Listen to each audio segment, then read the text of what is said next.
Alvin, ang sundalo. Credit to the author. 4596606. Ang mga pangalan po na nandito ay galing sa mga name generator. Kung meron man pagkakatulad sa mga pangalan ng tao o lugar at pangyayari, ito ay tunay na hindi sinasadya. Dati, pagkatapos bumalik mula sa Jade Tide Heavenly Mansion, lubos ding napagtanto ni Arthur kung gaano kadelikado ang Fatal Heavenly Tribulation. Kahit na nakuha niya ang Heaven Protection Talisman, hindi ibig sabihin nito na garantisado na ang kanyang tagumpay. Dahil dito, hindi siya nagmamadali at ginugol ang kanyang oras sa paghahanda. Pagkaraan ng ilang sandali, kahit na sapat na ang kanyang paghahanda, hindi pa rin siya nang ahas na harapin ang Fatal Heavenly Tribulation. Kaya naman nagpasya siyang hintayin muna si Homer na gumawa ng hakbang. Kung mabaigo si Homer, patuloy niyang palalakasan ang kanyang lakas at kumpiyansa bago niya harapin ang Fatal Heavenly Tribulation. Gayunpaman, nagulat pa rin siya sa tagumpay ni Homer. Sa kasalukuyan, nalampasan na siya ni Homer at naging pang-apat na taong nakapasok sa kaharian ng Level 7 Supreme Powerhouses, na kanyang inaasam, pagkatapos ng historical gap. Hindi ako mas mababa kay Homer. Dahil nagtagumpay siya, wala nang dahilan para mabaigo ako. Maghahanap ako ng lugar at haharapin ang Fatal Heavenly Tribulation sa loob ng ilang buwan, naisip ni Arthur sa sarili habang ang kanyang mga mata ay nagniningning sa pananabik. Muling kumulo ang kanyang dugo na para bang bumalik siya sa nakaraan kung kailan siya puno ng sigla at sigasig. Gayunpaman, sa paglipas ng panahon, ang kanyang katapangan ay nabawasan din. Hindi na siya handang sumugal tulad ng nakababatang henerasyon. Si Homer ay hindi bababa sa 10,000 taon na mas bata kaysa kay Arthur at itinuturing na bata sa mga pinakamakapangyarihan sa mundo sa Myriad Worlds. Noong una, plano ni Arthur na bisitahin si Homer sa Sunbright World upang malaman ang kanyang karanasan. Gayunpaman, hindi niya maialis ang kanyang pagmamataas para gawin ito. Kung tutuusin, inisip niya na mas mababa siya kay Homer. Sa huli, binaliwala niya ang ideya at naghanda na harapin ang Fatal Heavenly Tribulation. Sa maliwanag na mundo ng araw. Ang mga miyembro ng puwersang kinabibilangan ni Homer ay naghihintay sa kanyang pagbabalik pagkatapos ng kanyang tagumpay. Gayunpaman, matapos ang mahabang paghihintay, hindi pa rin nila nakita si Homer. Bakit ang tagal? Bakit hindi pa bumabalik si Junior Brother Homer? Naaalala kong narinig ko mula sa Jade Tide Heavenly Mansion na nasugatan si Lord Mold matapos harapin ang Fatal Heavenly Tribulation. Gayunpaman, tuluyan na siyang gumaling pagkatapos ng kanyang tagumpay. Kahit na nasugatan ng junior nephew na si Homer, dapat ay gumaling na siya at nakabalik na ngayon, tama ba? Bigla, may isang taong nag-aalalang nagsalita, huwag mong sabihin na natagpuan ng 3 taong iyon si Senior Brother Homer at inatake siya. Tutal, si Senior Brother Homer ay medyo mapang-api noon.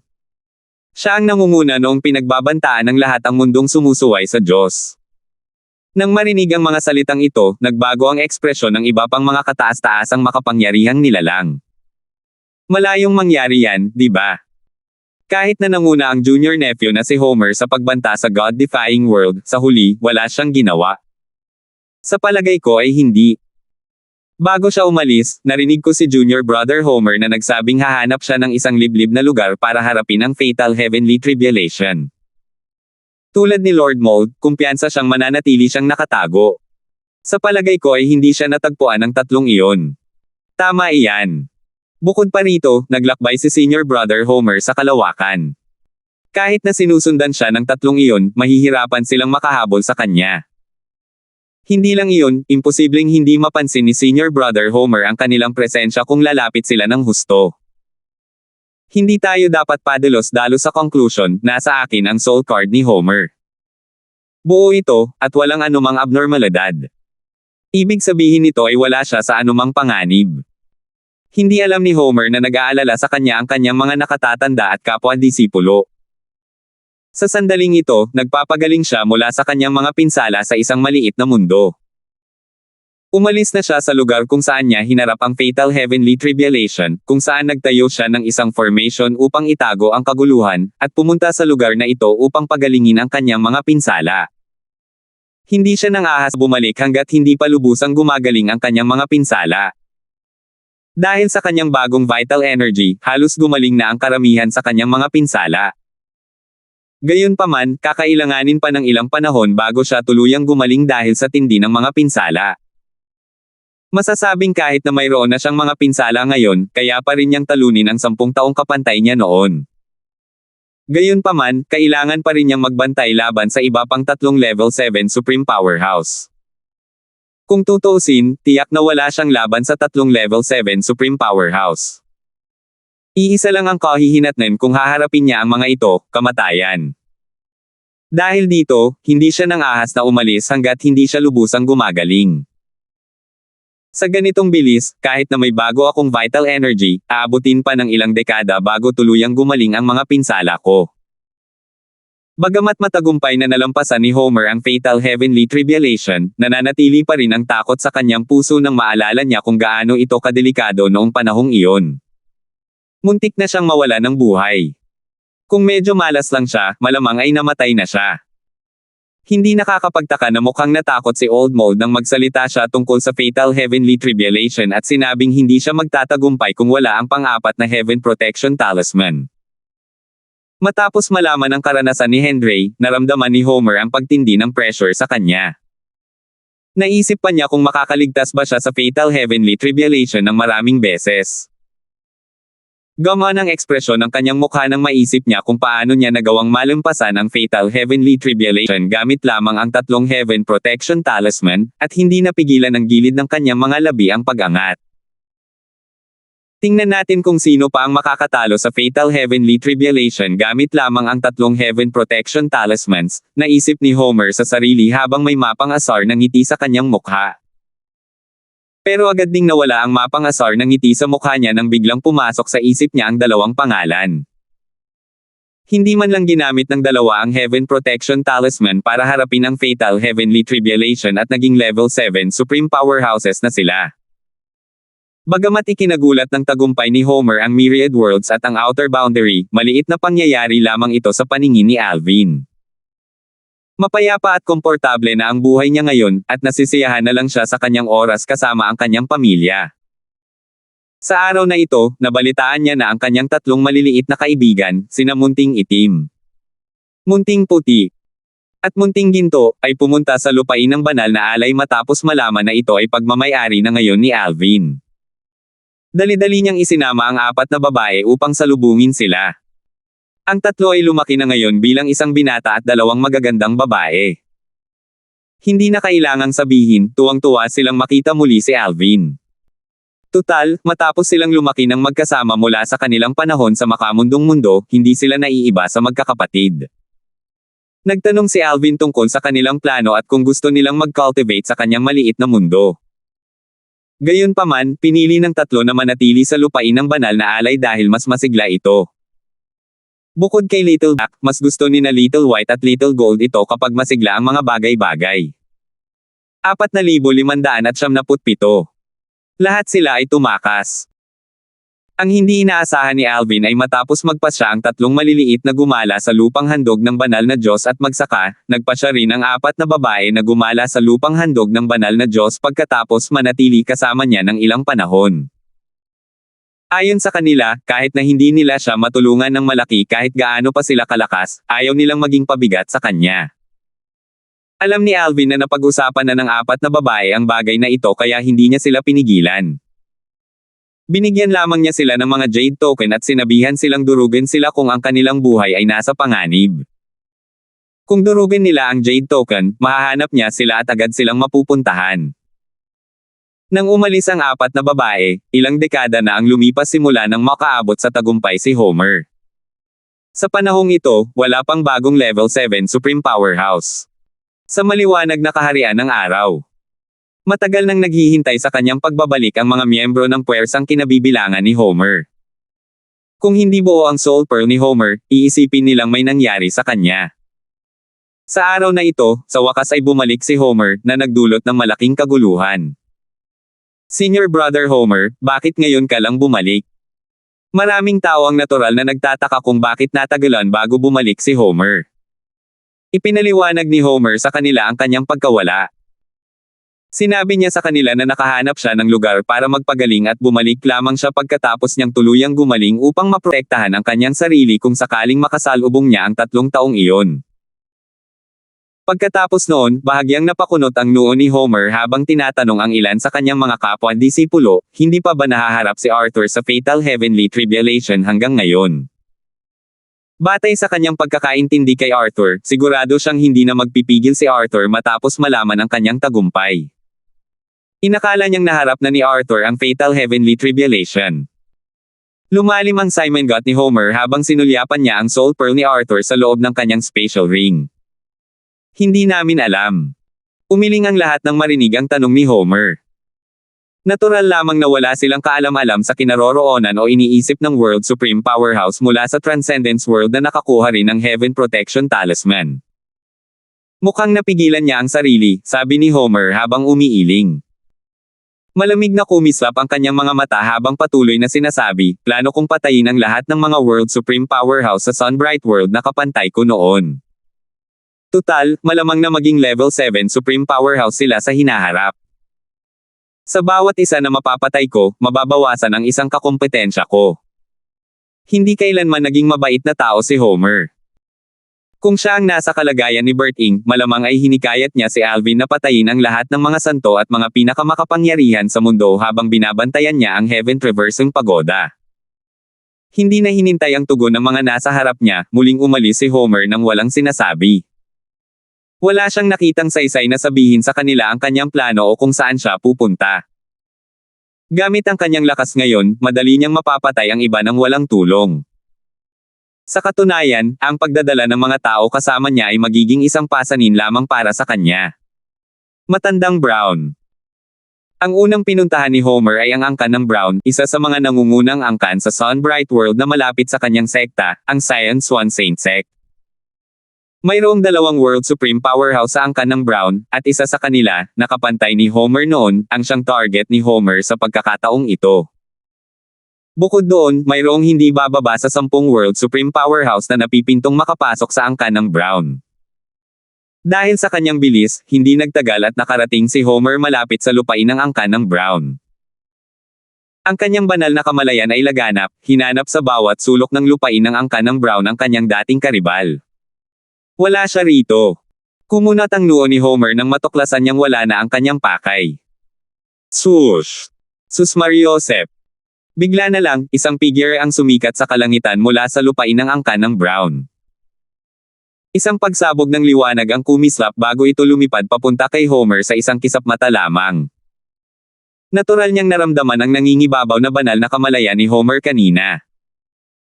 Sa sandaling ito, isang bahid ng takot ang makikita sa kanyang mga mata nang tumingin siya kay Homer at sinabing, binabati kita sa pagiging unang level 7 Supreme Powerhouse ng Sunbright World, Brother Lay. Ang taong ito ay mula sa parehong henerasyon ni Homer, at kabilang din siya sa mga nangungunang henyo ng henerasyong iyon tulad ni Homer. Marahil, kung wala si Homer, siya sana ang nangungunang henyo ng henerasyong iyon. Ilang beses na niyang ikinalungkot ang kanyang sitwasyon at iniisip kung kailan niya maaabutan si Homer. Rani, wala ba sa angkan si Anton Brown? Tanong ni Homer nang hindi nagpapaligoy-ligoy.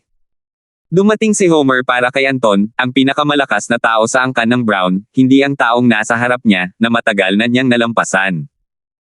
Dati, hindi niya pinansin si Rani, lalo na ngayong isa na siyang level 7 Supreme Powerhouse. Plano niyang sirain ang angkan ng Brown pagkatapos niyang patayin si Anton. Hindi niya kayang sirain ang angkan bago patayin si Anton. Tutal, kung hindi niya mapapatay si Anton, at maging level 7 Supreme Powerhouse si Anton, malamang na targetin ni Anton ang Scion Swan Saint Sect. Kapatid na Lay, pagkatapos lumabas mula sa Heaven Traversing Pagoda, ang ninuno ay bumalik sa angkan ng ilang sandali bago siya umalis muli, sagot ni Rani. Alam mo ba kung saan siya nagpunta? Tanong ni Homer. Hindi, sabi ni Rani habang umiiling. Gayunpaman, sa loob-loob niya, nanunuya siya. Natural lang na nagsisinungaling siya kay Homer. Ang ninuno ng angkan ng Brown ay umalis sa angkan ilang dekada na ang nakalilipas matapos malaman na si Homer ay naging isang level 7 Supreme Powerhouse. Bilang isa sa mga nangungunang powerhouse sa Sunbright World, kilalang-kilala niya si Homer, at nahuhulaan niya kung ano ang gagawin ni Homer pagkatapos bumalik ni Homer. Kaya naman, mabilis siyang umalis.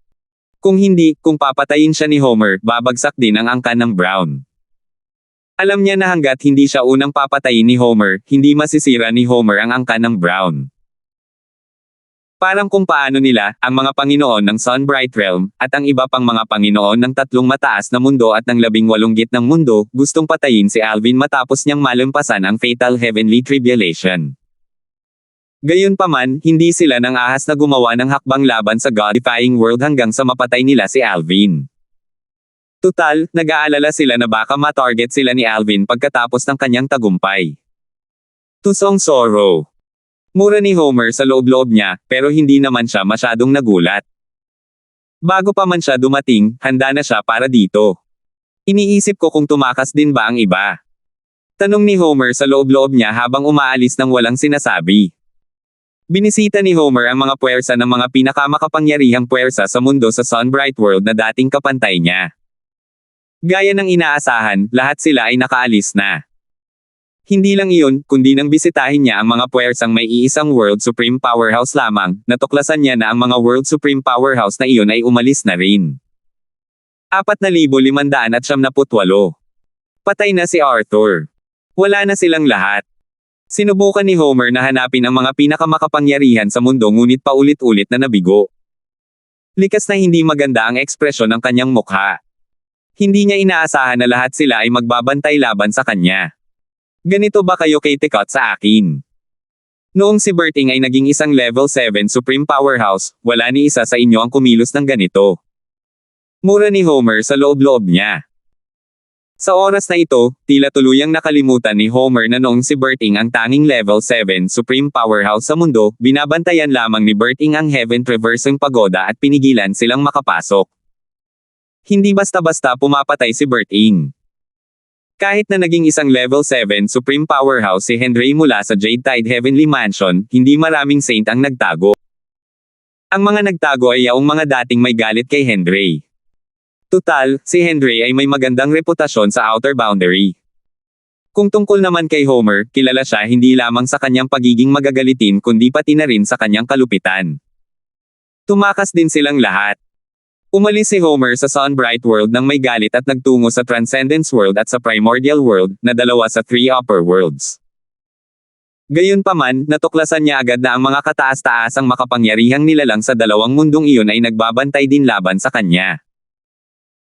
Bukod sa ilang puwersa na may higit sa 2 World Supreme Powerhouse kung saan isang World Supreme Powerhouse ang mananatili tulad ni Rani mula sa angkan ng Brown, walang World Supreme Powerhouse ang nanatili sa kani-kanilang puwersa.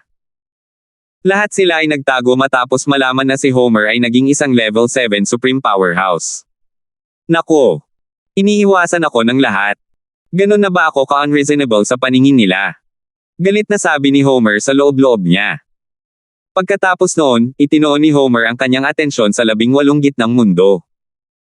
Para maging eksakto, itinoon niya ang kanyang atensyon sa 17 sa 18 gitnang mundo. Natural lamang na hindi niya pinanggahasan na pukawin ang Diyos na sumusuway sa mundo na may 2 level 7 Supreme Powerhouses. Matapos bisitahin ang 17 mundo, natuklasan niya agad na wala rin pala ang lahat ng tao sa kani-kanilang puwersa. Sa huli, ang tanging nagawa ni Homer ay bumalik sa Science One Saint Sect sa Sunbright World, dahil sa pagkadismaya. Hindi nagtagal matapos bumalik si Homer sa Sunbright World, agad na nakatanggap ng balita ang mga nagtatagong makapangyarihang tao sa mundo tungkol sa pagbisita ni Homer.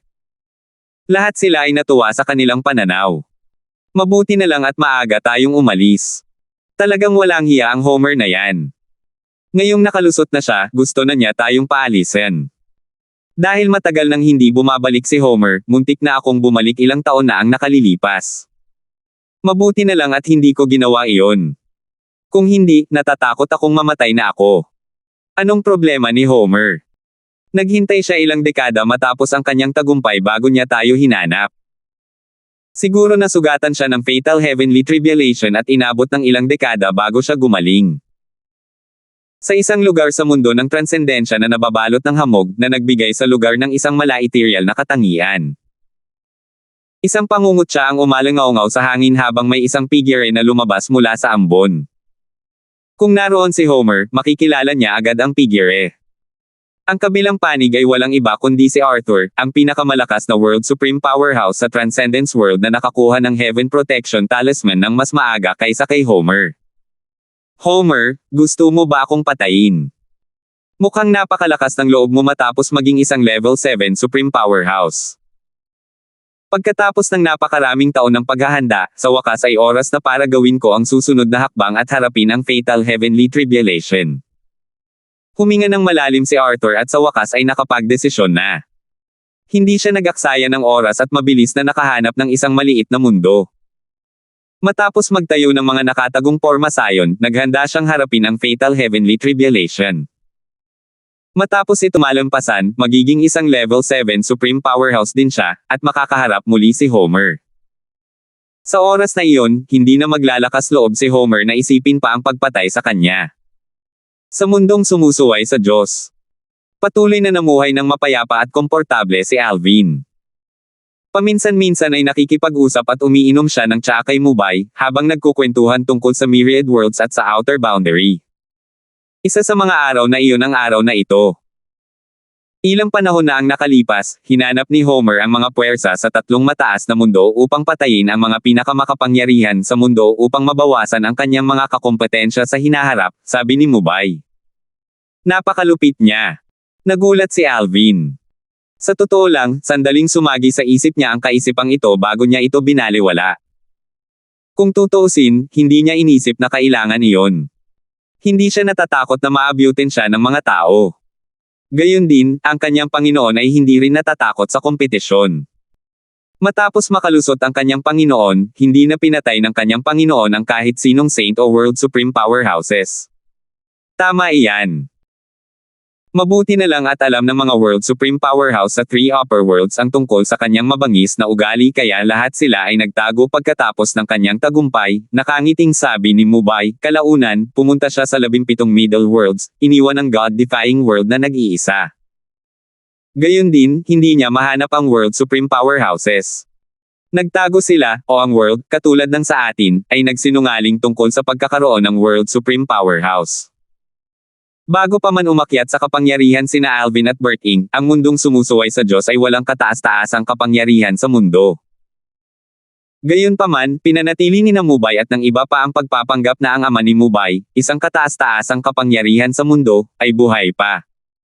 Ito ay upang maiwasan ang iba na matake sa mundong sumusuway sa Diyos.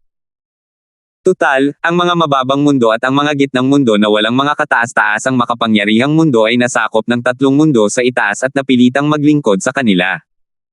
Sa pilitang kukunin ng tatlong mundo sa itaas ang enerhiya ng kaharian ng mundo upang patibayin ang kani-kanilang mga mundo. Hindi siya pumunta sa outer boundary. Tanong ni Alvin nang nakangiti. Sa palagay ko ay hindi, umiling si Mubay at sinabing, ang reputasyon ni Homer ay hindi lamang masama sa Myriad Worlds, kundi masama rin ito kahit sa outer boundary. Sa aking palagay, ang mga saint sa outer boundary ay malamang na nagtatago rin. Bukod doon, hindi maglalakas loob si Homer na pumunta sa outer boundary nang walang ingat. Tutal, si Lord Henry ay nasa outer boundary. Sa presensya ni Lord Henry, hindi maglalakas loob si Homer na atakihin ng walang ingat ang mga saint sa outer boundary. Tumanggaw si Alvin. Ilang araw pa lamang ang lumipas nang muling hanapin ni Mubay si Alvin. Nakatanggap lang ako ng balita na si Arthur, ang pinakamalakas na World Supreme Powerhouse mula sa Transcendence World, ay patay na, seryosong sabi ni Mubay. Hindi ito ang unang pagkakataon na narinig ni Alvin ang tungkol kay Arthur. Alam niyang si Arthur ang pangalawang taong pumasok sa Heaven Traversing Pagoda at nakakuha ng Heaven Protection Talisman bago si Homer. Namatay ba siya noong Fatal Heavenly Tribulation? Tanong ni Alvin. Malamang, tango ni Mubay, malayong hindi siya matagpuan ni Homer. Matapos ang mahabang paghahanda, dapat ay nahaharap na siya sa Fatal Heavenly Tribulation. Narinig ko ang balitang ito mula sa isang World Supreme Powerhouse mula sa Transcendence World. Natuklasan niya na nabasag na ang Soul Pearl ni Arthur.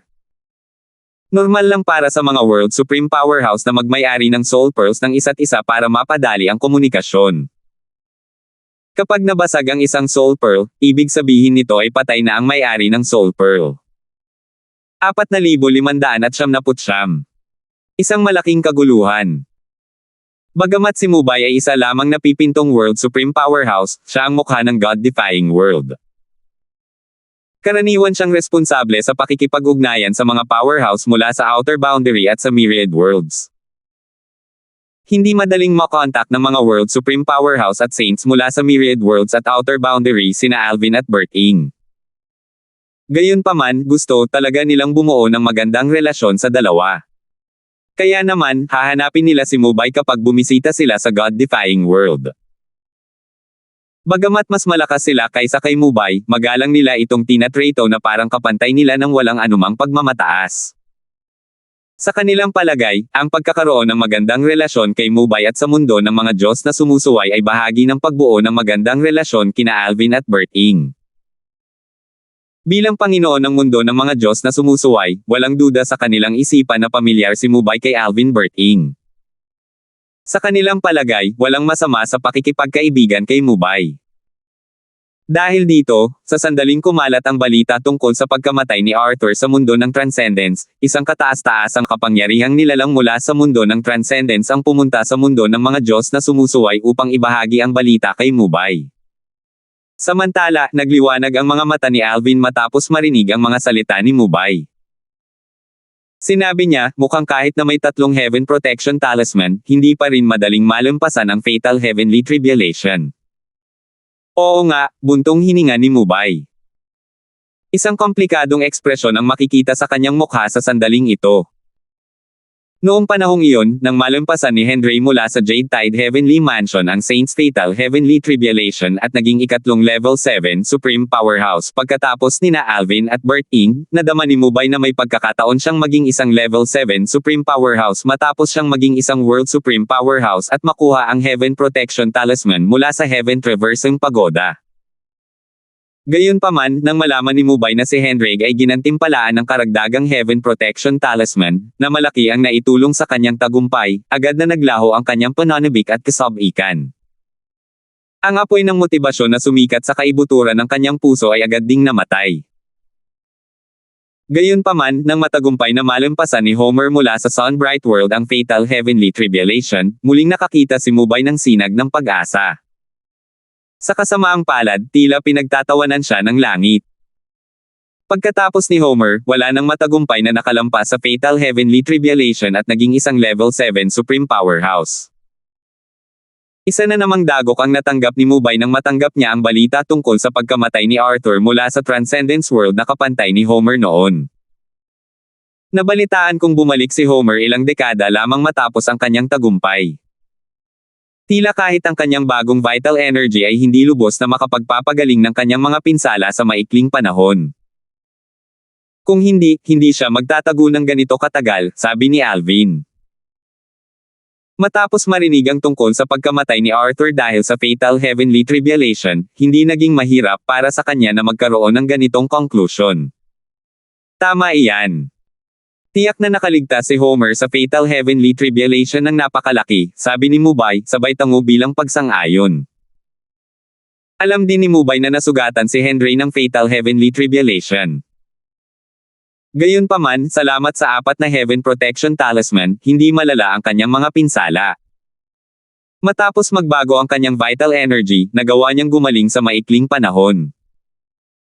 Natural lang na alam din ito ni Alvin dahil nakipaglaban si Henry sa kanya pagkatapos ng kanyang tagumpay. Sa mundo ng transcendensya, isang tahimik at malungkot na kapaligiran ang bumalot sa sekta ni Arthur. Ang sekta ang unang nakaalam ng tungkol sa kanyang pagkamatay. Pagkamatay niya, isang tao mula sa sekta ang nakatuklas sa kanyang nabasag na Soul Pearl at kinumpirma ang kanyang pagkamatay. Nang makarating ang balita sa kabilang panig ng mga makapangyarihang tao sa sekta, napaiyak siya. Tutal, disipulo niya si Arthur. Si Arthur ay isang mahiwagang nilalang at matagal na siyang nalampasan. Sa hindi inaasahang pagkakataon, mauuna si Arthur sa kanya. Matapos magdalamhati, pinilit niyang kumalma. Mabilis niyang inasikaso ang ilang bagay sa sekta bago siya nagmamadaling umalis sa sekta. Ngayong patay na si Arthur, hindi na siya nang ahas na manatili sa sekta. Dati, binisita ni Homer ang sekta, at tinanggap niya si Homer. Bagamat pala kaibigan si Homer, naramdaman niya ang balak na pumatay ni Homer. Nang sabihin niya kay Homer na wala sa sekta ang kanyang disipulo, saka lang naglaho ang balak na pumatay ni Homer. Alam niyang malamang na babalik si Homer sa sandaling malaman ni Homer ang tungkol sa pagkamatay ni Arthur. Sa pagkakataong ito, tiyak na wala ng pag-aalinlangan si Homer na patayin siya at sirain ang sekta. Tutal, dati, natatakot si Homer na matagumpay na maging isang level 7 supreme powerhouse si Arthur at maghiganti sa kanya. Ngayong namatay na si Arthur, wala nang dapat ikatakot si Homer. Sa dalawang pinakamakapangyarihang sekta sa mundo, isa ang namatay, at ang isa naman ay nagtago. Hindi nakakagulat na nagdulot ito ng malaking kaguluhan sa sekta. Paano nangyari ito? Bakit? Tama. Nalampasan ni Homer mula sa Science 1 Saint Sect ang Fatal Heaven Tribulation at naging isang level 7 supreme powerhouse. Bakit nabigo si Patriarch Fang, nakapantay niya? Posible kayang pinatay ni Homer si Patriarch Fang? Sa tingin ko posible yan. Tutal, madalas hanapin ni Homer si Patriarch Fang para makalaban noon, at ang kanilang mga laban ay laging nauuwi sa tabla. Walang dahilan kung bakit nakaligtas si Homer sa Fatal Heavenly Tribulation pero hindi si Patriarch Fang. Nagkagulo ang sekta matapos mamatay si Arthur. Hindi nagtagal, nagsimula na silang maghanda para sa kanyang libing. Sa panahon ng libing, maraming matataas na opisyal mula sa Transcendence World ang dumating upang magpaabot ng kanilang pakikiramay. Mabilis na kumalat ang balita sa dalawa pang mataas na mundo, ang Sunbright World at ang Primordial World. Dahil dito, dumalo rin si Homer sa libing. Natural na natuwa siya nang malaman niya ang pagkamatay ni Arthur. Naisip niya sa sarili, na medyo nagsisisi, isayang naman at umalis na ang amo ni Arthur. Kung hindi, papatayin ko siya pagkatapos umalis ng lahat. Hindi ko talaga inaasahan na papatayin si Arthur ng Fatal Heavenly Tribulation. Kung hindi, papatayin ko na sana ang amo niya noong bumisita ako dati. Sa libing sa mundo ng Transcendence kung saan nagtipon ang maraming makapangyarihang tao mula sa Upper Three Worlds, ang balita ng pagkamatay ni Arthur ay tuluyang kumalat sa Outer Boundary at sa 18 Middle Worlds. Natural na nagulat at natakot ang lahat. Si Arthur, ang nangungunang makapangyarihang nilalang sa mundo ng Transcendence, ay nabigong malampasan ang Fatal Heavenly Tribulation. Si Arthur, na maihahambing sa pinakamalakas na saint sa Outer Boundary, ay patay na. 4,600. Ituring mo ito na isang pabor sa akin. Mahigit 60 taon na ang nakalilipas, matagumpay na nalampasan ni Homer ang Fatal Heaven Tribulation at naging pang-apat na level 7 Supreme Powerhouse pagkatapos ng historical gap. Nagsilbi itong malaking motibasyon para sa mga World Supreme Powerhouse sa Myriad Worlds at maging sa mga saints sa Outer Boundary. Nadama nila na marahil ay hindi magiging mahirap na maging isang level 7 Supreme Powerhouse dahil ibang tao na ang nakagawa nito. Nako, ngayong si Arthur, nakapantay ni Homer noon, ay napatay ng Fatal Heavenly Tribulation, ang kumpiyansa ay dumanas ng isang malaking dagok. Natural lamang na hindi naglakas loob ang mga makapangyarihang tao sa 18 Middle Realms na pumunta sa Transcendence World para dumalo sa libing dahil sa takot na baka mapatay sila ni Homer. Kahit ang mga santo mula sa Outer Boundary ay hindi nang ahas na pumunta roon. Tanging ang mga may mabuting relasyon kay Henry lamang ang nang-ahas na pumunta roon dahil kasama nila si Henry. Nagulat din si Henry nang malaman niya ang pagkamatay ni Arthur. Gayunpaman, nang maalala niya kung gaano katindi ang kakilakilabot na kinaharap niya sa Fatal Heavenly Tribulation, hindi na niya naisip na nakakagulat ito. Masasabing may papel din ang swerte sa tagumpay ni Homer sa pagtagumpayan sa Fatal Heavenly Tribulation. Mahigit 60 taon nang nawawala si Homer matapos ang kanyang tagumpay bago siya tuluyang bumalik sa kanyang sekta. Malamang ay malubha ang kanyang pinsala, naisip ni Henry sa kanyang sarili. Sa oras na ito, sa wakas ay nakarating na si Henry at ang ilang mga santo mula sa Outer Boundary sa Profound Low Heavenly Sect sa Transcendence World, kung saan kabilang si Arthur. Pagdating ni Henry, maraming tao mula sa Upper Three Worlds ang nakaalis na. Hindi rin niya nakita si Homer. Gayunpaman, sa mabilis na paggamit ng kanyang banal na kamalayan, natagpuan niya si Homer na nagtatago sa dilim. Nag-aabang ba siya sa iba? Bahagyang kumunat ang noo ni Henry. Sa kanyang palagay, masyadong makitid ang isip ni Homer. Natural lang na narinig niya ang tungkol sa mga pagbisita ni Homer sa 3 mataas na mundo at sa 18 gitnang mundo at ang intensyon ni Homer na patayin ang mga pinakamakapangyarihan sa mundo doon upang maalis ang kompetisyon. Dahil dito, pumunta pa siya sa Sunbright World upang babalaan si Homer na huwag gumawa ng hakbang laban sa mga Saints sa Outer Boundary. Sa katunayan, si Henry ay nasa ilalim ng matinding pressure. Siya lamang ang level Supreme Powerhouse sa Outer Boundary, ngunit mayroon ng 3 level 7 Supreme Powerhouse sa Myriad Worlds. Nagtiwala si Henry sa karakter ni na Alvin at Berting mula sa God-defying world, ngunit paano kung may isa pang level 7 Supreme Powerhouse na kasing bangis ni Homer na lumitaw sa Myriad Worlds? Kung makikipagsanib puwersa si Homer sa isang taong tulad niya, paano siya makakalaban? Malamang nakakailanganin niyang humingi ng tulong kay Alvin sa oras na iyon. Isang disipulo ng Profound Law Heavenly Sect ang nagdala kay Henry at sa grupo ng mga santo patungo sa isang simpleng bulwagan ng pagdadalamati na kakagawa lang para kay Arthur. Ang aking pakikiramay. Nanatiling kalmado si Henry, ngunit ang mga ekspresyon ng mga santo na sumunod sa kanya rito ay agad na naging malungkot. Sa sandaling ito, hindi na nila maikakaila na patay na si Arthur. Alam din ng lahat ang dahilan ng pagkawala ng amo ni Arthur sa oras na ito. Malinaw na nag-aalala ang kanyang amo na baka mapatay siya ni Homer at masira ang Profound Law Heavenly Sect. Sayang, kung hindi namatay si Arthur, hindi sana niya kailangang magtago. Sush! Sush! Sush! Sa oras na ito, ilang figure ang lumitaw malapit sa Profound Law Heavenly Sect. 2 binata ang nangunguna habang isang binata at isang matandang lalaki ang nasa likuran nila. Ang mga binata ay walang iba kundi sina Alvin, Berting, at Mubay. Tungkol naman sa matandang lalaki, siya ang kaibigan ni Mubay, isang makapangyarihang nilalang mula sa mundo ng transendensya. Siya rin ang nagdala ng balita ng pagkamatay ni Arthur kay Mubay. Dahil hindi alam ni na Alvin at Berting ang daan patungo sa Profound Law Heavenly Sect, sinundan nila si Mubay, na may mga kakilala rito, papunta sa lugar na ito. Lord Darfield? Lord Berting? Ang Profound Law Heavenly Sect ay nasa unahan, sabi ng matandang lalaking nakatayo sa tabi ni Mubay. Bahagyang tumango sina Alvin at Berting bilang tugon. Kasunod nito, hindi mahahalatang nagbago ang kanilang mga ekspresyon nang ilabas nila ang kanilang banal na kamalayan. Nagpalitan sila ng tingin bago tumingin sa isang partikular na direksyon.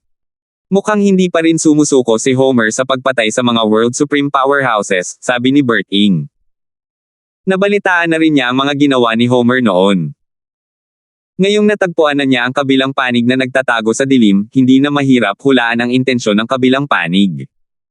Sabi ng matanda, ang mga World Supreme Powerhouse sa Myriad World ay takot na kay Homer ngayon. Kahit ang amo ni Arthur, isang World Supreme Powerhouse, ay nagtago ilang sandali matapos kumpirmahin ang pagkamatay ni Arthur. Tumango si Alvin. Isang mapanghamak na ekspresyon ang makikita sa kanyang mukha sa sandaling ito. Pagkatapos noon, nagpatuloy sila sa paglalakad patungo sa Profound Law Heavenly Sect. Nang papasok na sila sa Profound Law Sect, biglang tumigil sina Alvin at Berting na parang may naramdaman silang kakaiba. Tumigil din sa paglalakad sina Mubay at ang matandang lalaki at tumingin sa dalawa ng may pagtataka. Sa sumunod na sandali, isang mapangyarihang banal na kamalayan ang lumabas. Iniwasan nito sina Alvin, Berting, at Mubay, at dumiretso sa matandang lalaki. Malaki ang ipinagbago ng ekspresyon ng matandang lalaki. Panginoong Darfield, Lord Berting, si Homer ito. Papatayin niya ako. Tulungan ninyo ako. Tutal, ako ang nagdala sa inyo rito. Kung hindi, hindi sana ako pumunta rito. Pagmamakaawa ng matanda, na nagpapanik. Hindi inaasahan ng matanda na magtatago si Homer dito. Higit sa lahat, hindi niya inaasahan na magiging matapang si Homer para kumilos kasama sina Alvin at Berting. Dahil ba alam ni Homer na hindi siya tutulungan ni na Alvin at Berting? Pamilyar na pamilyar si Mubay sa ugali ni na Alvin at Berting. Mabilis niyang sinabi sa pamamagitan ng voice transmission para panatagin ang matandang lalaki, huwag kang mag-alala. Hindi basta-basta tatabi ang dalawang Panginoon at walang gagawin. Nang marinig ito, sa wakas ay nakahinga ng maluwag ang matanda, at humupa ang kanyang ekspresyon. Isang bagzo ng hangin ang dumaan, at isang matipunong lalaking nasa katanghaliang gulang ang lumitaw sa harap nina Alvin at Berting. Ito ay walang iba kundi si Homer. Isang halatang mapagkunwaring ngiti ang makikita sa kanyang mukha habang pinagsalikop niya ang kanyang mga kamao kina Alvin at Berting at binati sila. Ako si Homer. Kuya Fang, nagkita na tayo minsan noon. Si Kuya Darfield siguro ito, di ba? Bahagyang tumango si Berting, ngunit sandaling sumulyap si Alvin kay Homer bago ito binaliwala. Agad na tumigil ang ngiti ni Homer. Gayunpaman, mabilis siyang kumalma. Tumingin siya kay Alvin sandali bago ibinaling ang atensyon sa matanda. Pagkatapos, sinabi niya kina Berting, Alvin, at Mubay, kaaway ko ang matandang iyon. Sa tingin ninyo ba ay maibibigay ninyo siya sa akin? Ituring ninyo itong isang pabor sa akin. Bagamat nakahinga ng maluwag ang matanda matapos ang paalala ni Mubay, muli siyang natarante nang marinig ang mga salita ni Homer. Kasabay nito, tumingin siya sa likuran ng 2 taong nasa harap niya ng may pag-asa. Hindi kalayuan, nakita ng ilang taong paalis na sana ang nangyayari at lumapit upang manood ng palabas. 4,601. Si Ginoong Homer. Panginoong Homer, sinusubukan mo bang patayin si Shane Zhang? Agad na nakilala ng iilang taong paalis na sana ngunit pumunta para manood ng palabas sina Homer at Shane. Si Homer ay isang nangungunang World Supreme Powerhouse sa Sunbright World bago pa man siya naging Level 7 Supreme Powerhouse. Bukod dito, dumalo rin siya sa maraming mahahalagang kaganapan sa Transcendence World noon. Kung tungkol naman kay Shane, kahit hindi siya kabilang sa pinakamalakas na World Supreme Powerhouses, isa pa rin siyang sikat na World Supreme Powerhouse. Ang pinakamahalaga ngayon ay si Shane ang tanging World Supreme Powerhouse sa kanyang angkan. Sa kasalukuyan, hindi lamang ang 3 upper worlds, kundi karamihan sa mga World Supreme Powerhouse sa 18 middle worlds ay nagtatago na, sa takot na baka mapatay sila ni Homer. Si Homer ay palaging mapang-api, palaaway, at walang awa. Bago ang kanyang tagumpay, walang sino man ang natatakot sa kanya tulad ng ginagawa nila ngayon dahil marami ang makakapigil sa kanya. Gayunpaman, ngayong nakalusot na siya, hanggat hindi niya ginagalit ang God-defying world, para na siyang isang Panginoon sa myriad worlds. Bukod sa 2 mula sa God-defying world, wala nang sino man sa myriad worlds ang makakatapat niya. Pumunta nga rito si Lord Shane. Hindi ba siya takot sa kamatayan? Tama iyan. Kahit ang World Supreme Powerhouse mula sa Profound Low Heavenly Set ay umalis sa sekta at nagtago matapos makumpirma ang pagkamatay ni Lord Fang. Sino ang 2 taong nakatayo sa harap niya? Sa katayuan ni Lord Zhang, handa talaga siyang sumuporta sa kanila. Sila ba ay makapangyarihang mga makapangyarihang tao sa buong mundo? Hindi ko alam yung isa pang binata, pero isa sa kanila ang unang Level 7 Supreme Powerhouse pagkatapos ng historical gap mula sa God-defying world. Agad na nakilala ng ilan sa mga nanood si Berting. Dati, nang lumitaw ang Heaven Traversing Pagoda, binantayan ni Berting ang pagoda at pinigilan ang iba na makapasok sa pagoda. Noong panahong iyon, bukod sa mga Saint at World Supreme Powerhouse, maraming Demi-Saint at mga nalalapit na World Supreme Powerhouse ang pumunta rin para tingnan ito. Si Lord Berting pala iyon. Kung gayon, ang taong katabi niya ay dapat si Lord Alvin, tama ba? Nabalitaan ko na si Lord Darfield ay isang disipulo ni Lord Berting. Ang dalawang iyon ay naging sikat sa mundo ng mga sumusuway sa Diyos. Hindi nakakapagtaka na hindi agad pinatay ni Lord Lei si Lord Zhang. Hindi nakakapagtaka na humingi siya ng pabor sa lawang iyon. Hindi naman sila mas mahina kaysa sa kanya. 4 na Level 7 Supreme Powerhouses na lang ang meron ngayon. Hindi ko inaasahan na makakaharap ko silang lahat ng sabay-sabay ngayon.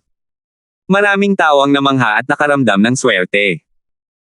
Nakilala lang nila si Henry mula sa Jade Tide Heavenly Mansion sa Outer Boundary, na siya ring tanging Level 7 Supreme Powerhouse sa Outer Boundary.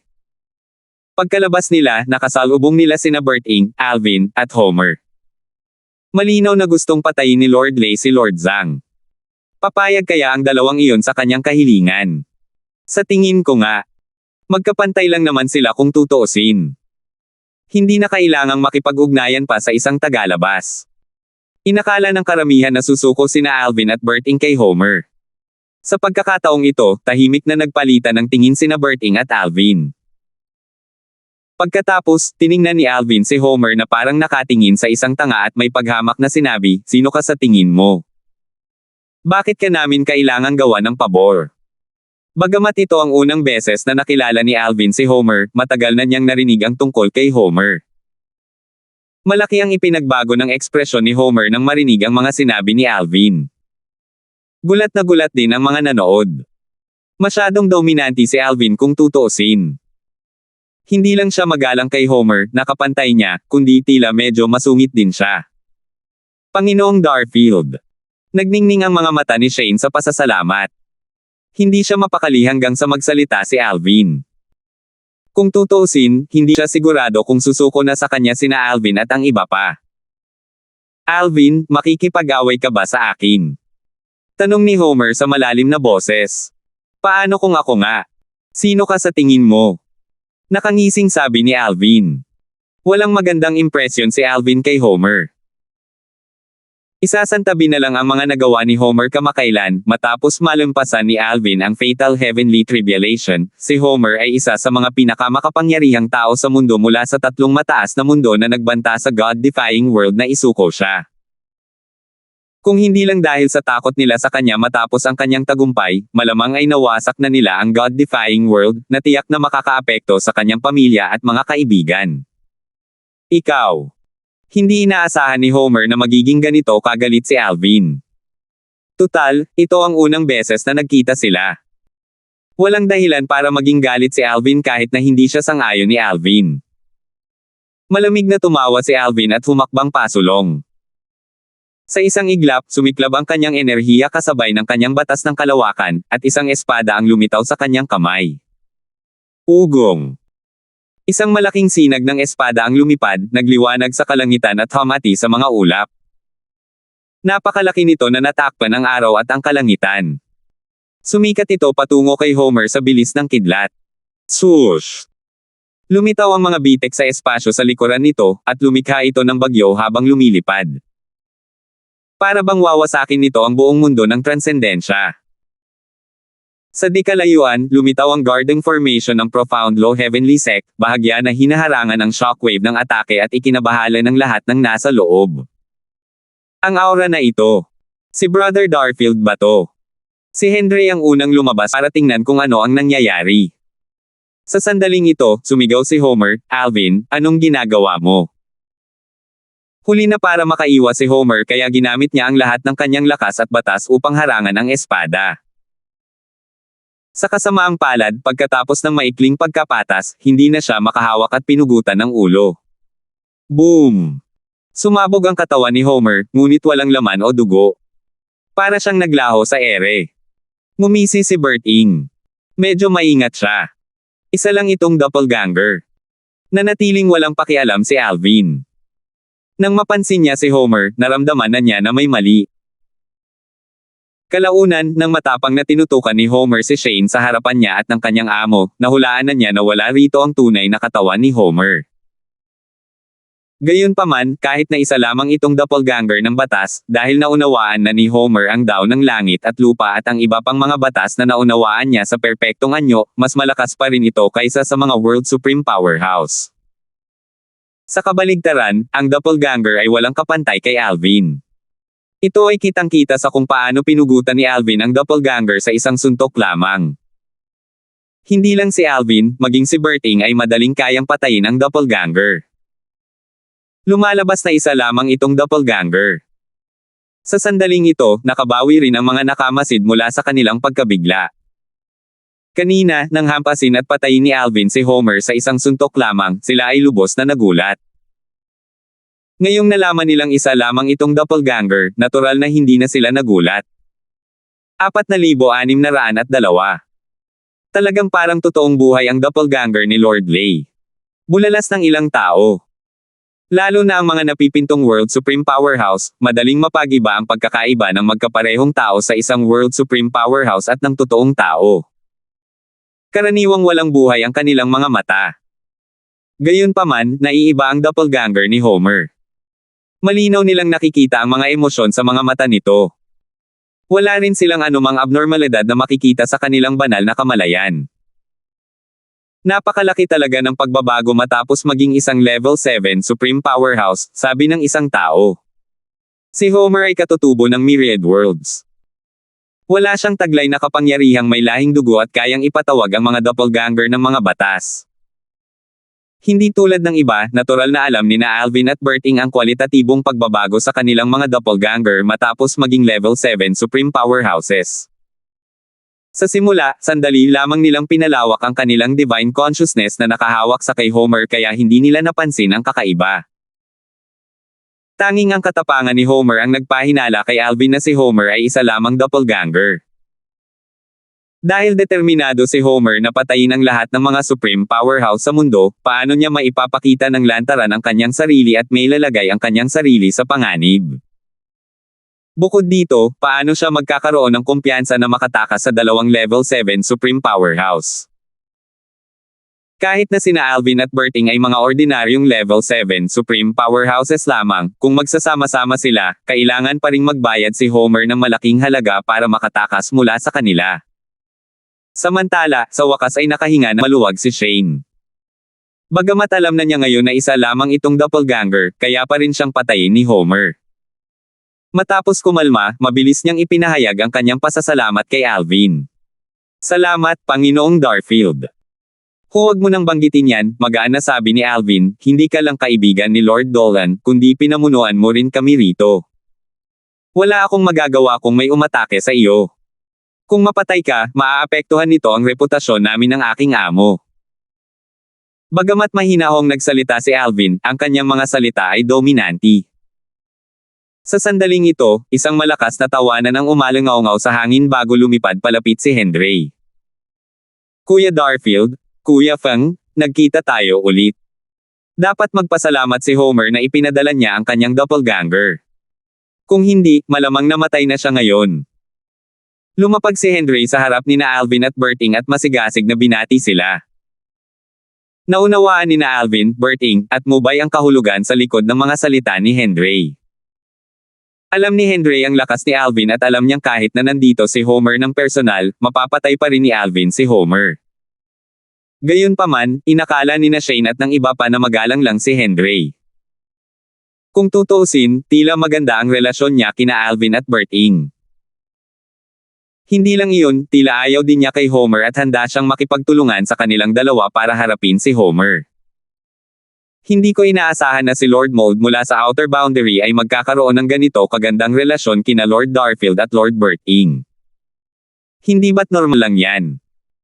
Hindi mo ba narinig na si Lord Mold ang unang taong pumasok sa Heaven Traversing Pagoda salamat kina Lord Darfield at Lord Berting? Nabalitaan ko na bago sumikat, sandaling sumali si Lord Darfield sa Jade Tide Heavenly Mansion bilang isang disipulo. Mabuti na lang at hindi siya personal na nagpakita kay Lord Lay. Kung hindi, malamang namatay na siya ngayon. Naramdaman ni Shane na sayang at hindi personal na nakapunta si Homer ngayon. Kalaunan, nang lumabas ang iba mula sa Profound Low Heavenly Sect, nalaman din nila ang nangyari at laking gulat nila. Sa oras na ito, may isang taong nagtatago sa likod ng isang karamihan at nagpapadala ng mensahe kay Homer. Siya ay isang napipintong World Supreme Powerhouse mula sa Sunbright World.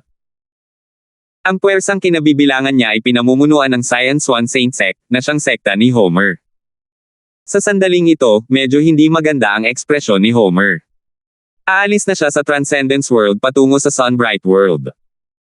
Hindi niya talaga inaasahan na magiging ganito ka-overpriced si Alvin at sisirain ang kanyang doppelganger. Hindi niya talaga alam kung paano niya nasaktan si Alvin. Masyado ba akong magalang kanina kaya inakala niyang matako ako? Kailangan ko pang maghanda. Sino ang nakakaalam kung pupunta sina Alvin at Berting sa Sunbright World at magsasama-sama para patayin ako?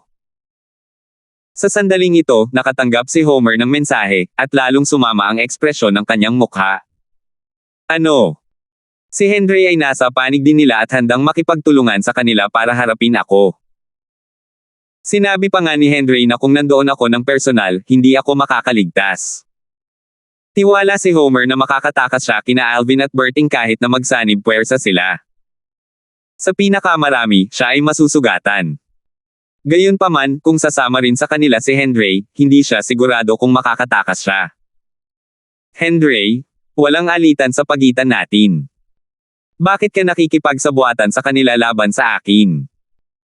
Hindi hamupa ang hindi magandang ekspresyon ni Homer nang bumalik siya sa Sunbright World. Mukhang hindi na ako makakabalik sa sekta. Kung hahanapin ako ng 3 sa sekta, patay na ako.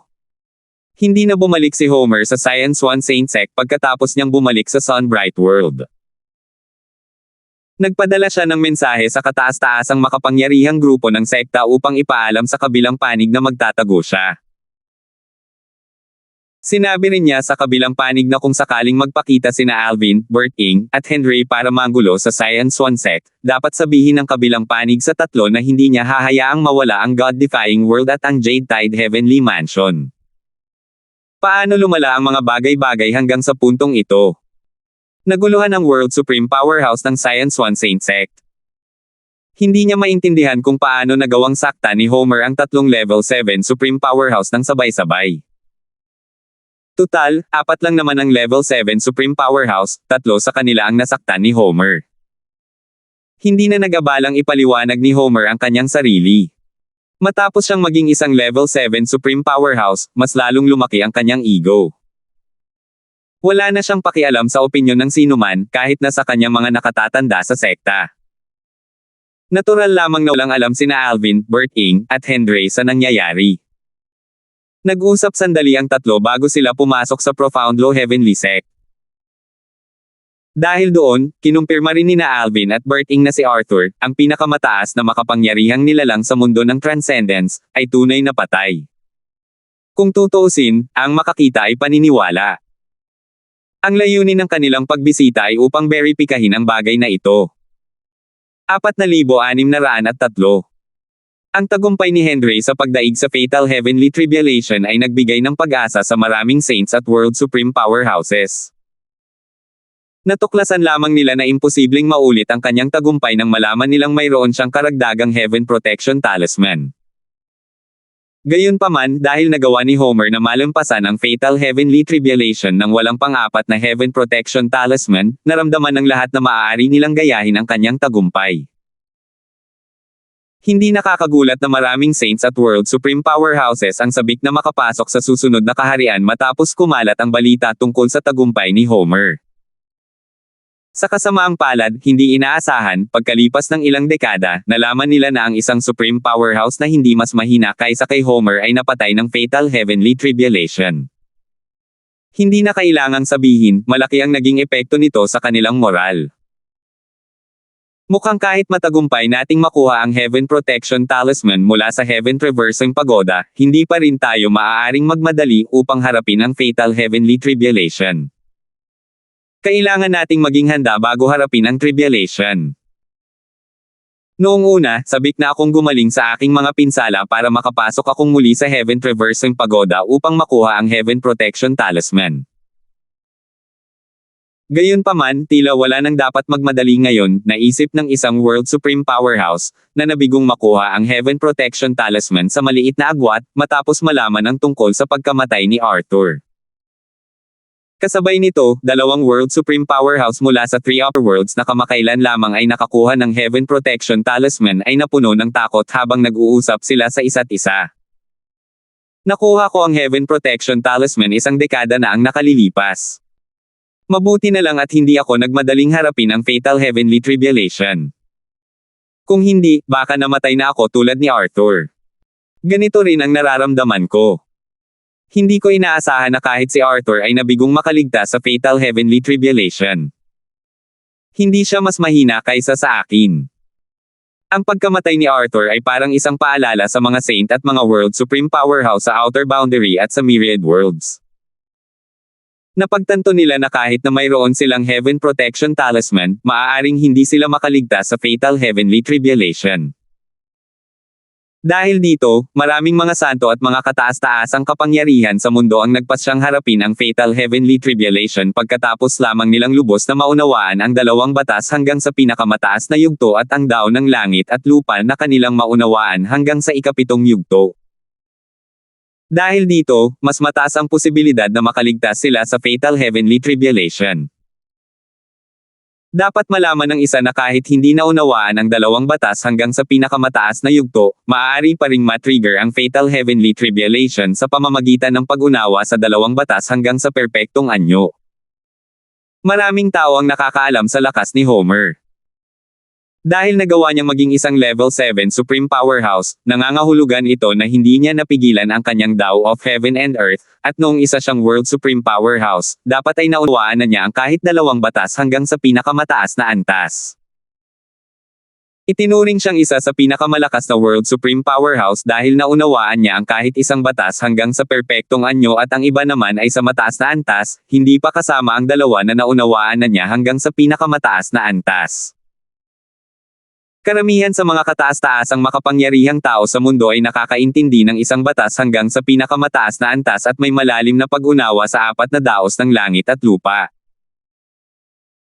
Bagamat hindi pa nagagawang walang katulad ang isang kataas-taasang makapangyarihang nilalang sa mundo na nakaintindi ng dalawang batas hanggang sa pinakamataas na antas, karamihan sa kanilang pag-intindi sa apat na daos ng langit at lupa ay hindi gaanong mataas.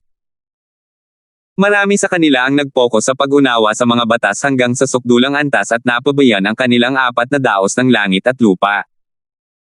Dahil dito, ang kanilang lakas ay pangkaraniwan lamang. Pagkatapos umalis sa Profound Low Heavenly Sect, nagpaalam si Henry kina Alvin at Bert Ing. Nang sina Alvin, Bert Ing, Mubay, at Shane na lang ang natira, ngumiti si Mubay at sinabi kina Alvin at Bert Ing, "Mga Ginoo, plano ni Senior Shane na ilipat ang kanyang angkan mula sa Sunbright World patungo sa God-defying world. Ano ang masasabi ninyo tungkol dito?" Bilang isang Panginoon ng mundo ng mga Diyos na sumusuway, natural lamang na naisin ni Mubay na magkaroon ng mas maraming kataas-taasang kapangyarihan sa mundo ng mga Diyos na sumusuway kahit na hindi sila mga katutubo ng mundo ng mga Diyos na sumusuway. Dati, ipinahayag ni Shane ang kanyang inggit na ang mundo ng mga Diyos na sumusuway ay mayroong 2 kataas-taasang kapangyarihan. Noong panahong iyon, pabiro na sinabi ni Mubay na maaari ring magtamasa ng kaluwalhatian si Shane sa pamamagitan ng paglipat sa mundo ng mga Diyos na sumusuway.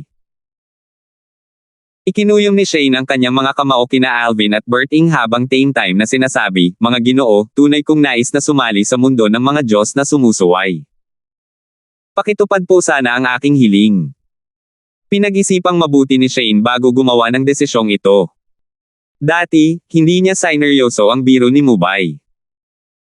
Bagamat ang God-defying world ay may 2 level 7 supreme powerhouses, naisip niya na maaaring hindi magtagal ang kaluwalhatian. Matapos isa-isang makalusot sina Henry at Homer, naisip niya na sa kalaunan ay makakalusot din siya. Naniniwala rin siya na ang mga World Supreme Powerhouses mula sa 3 upper worlds ay gagawa ng mahalagang hakbang pasulong. Gayunpaman, ang pagkamatay ni Arthur ay nagpaisip kay Shane kung gaano kahirap malampasan ang fatal heavenly tribulation kahit nagamit ang Heaven Protection Talisman. Maging si Homer ay malubhang nasugatan matapos harapin ang fatal heavenly tribulation. Kung hindi sana siya nag-iisa ng maraming taon bago bumalik sa Sunbright World. Alam niyang mayabang si Homer at mahilig magpasikat. Kung hindi nasaktan si Homer, babalik sana agad si Homer sa Sunbright World para magpasikat. Bukod pa riyan, iniligtas din ni Alvin ang kanyang buhay mula sa doppelganger ni Homer. Narinig din niya mula kay Mubay na binahagi ni na Alvin at Bert Ing ang kanilang kaalaman tungkol sa apat na daw ng langit at lupa sa mga pinakamakapangyarihang tao ng mundong sumusuway sa Diyos.